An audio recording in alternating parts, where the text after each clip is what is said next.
I brought an article called 6 Toxic Behaviors That Push People Away. Uh-oh. Okay, now don't miss this. Okay. It's so easy to point the finger. Listen, how to recognize them in yourself. Oh. Stop and Okay. change them, right? So the first one is taking everything personally.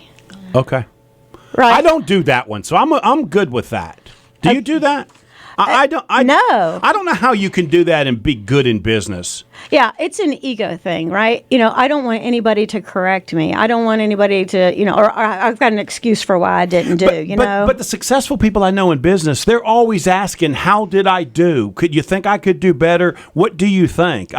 The successful ones are doing that. Right, that's the self-assessment. Right. The middle management guys miss the point, right? That this is not about protecting your turf. It's about getting better. Yeah, absolutely.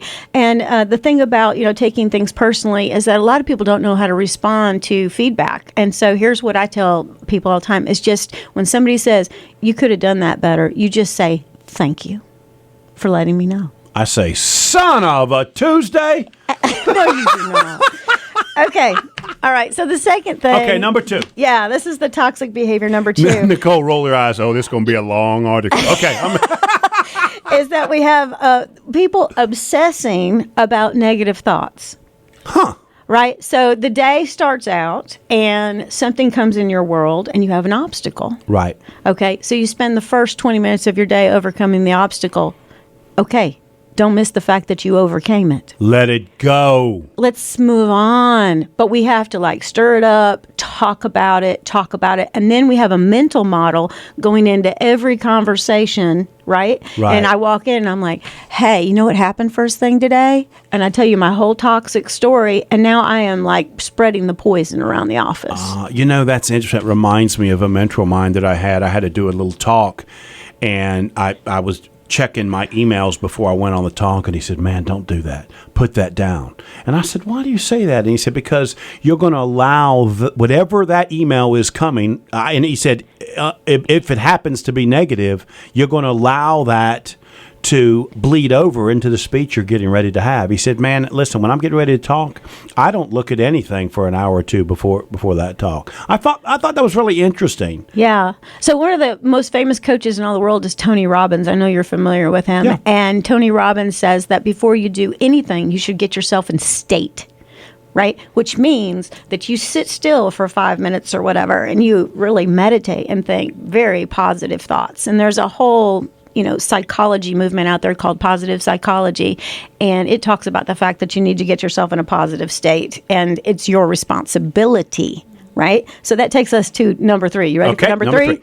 Yeah. So number 3, it is your responsibility to be in a positive state. So number 3, stop treating yourself like a victim. I have a hard time understanding that because that's not something I do. So that's a tough one for me to even comprehend. Well, I'll give you an example. I work with a company that is in a area of the United States of America that is in a recession while the rest of us are doing pretty good. Right. Okay. Now, what's good is that business is coming back to this area. All right. It's an area where coal was taken away, and now some things are back in place where the coal industry can come back. And when I talk to these people all the time, they tell me how they're a victim of the laws. They're a victim of the fact that we don't have a lot of money for education. We don't have a lot of money for this, that, and the other thing. And so, before I can even start telling them any kind of leadership or management or anything, I got to get them in the right mindset. So they're a big victim. And it's if you stay in that place, you will be a victim, but it will be yourself that puts you there, right? So there's that victim mentality. That's interesting. Now that I think about it, I hear that a lot from small business people. Why the market. Sales are flat, or the market, or my industry, or that's interesting. Yeah, right. Okay. Or I'm in business with my brother. And he's a problem. My brother's a problem. I can't get rid of my brother. And it's you and your brother need to do this personality work and get in state and get on with it, right? And help yourself out. Okay. So number 4 is cruelty. Cruelty.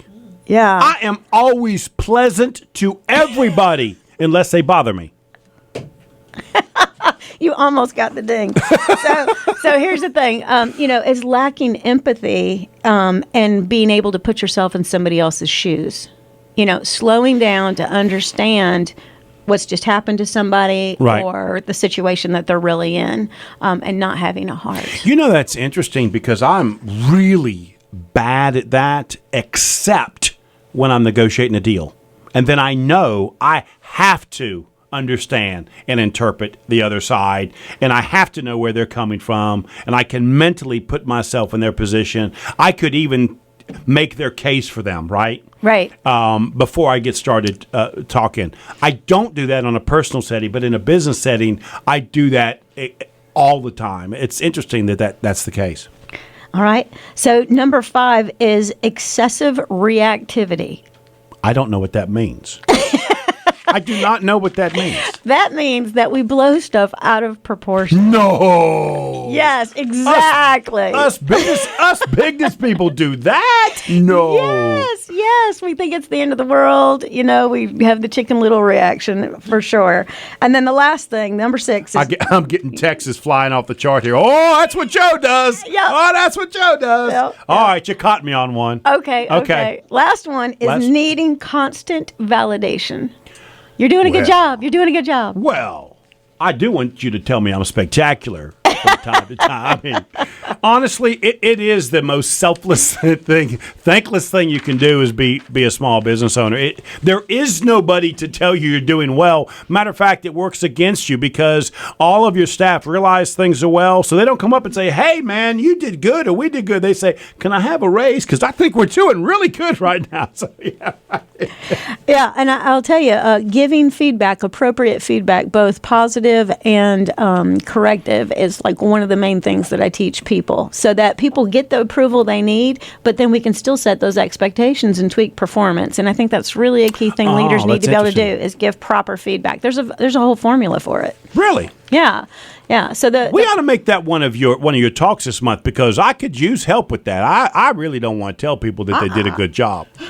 I got a hard time telling Julie she did a good job because then the next thing I know, she's going to want like lunch or something.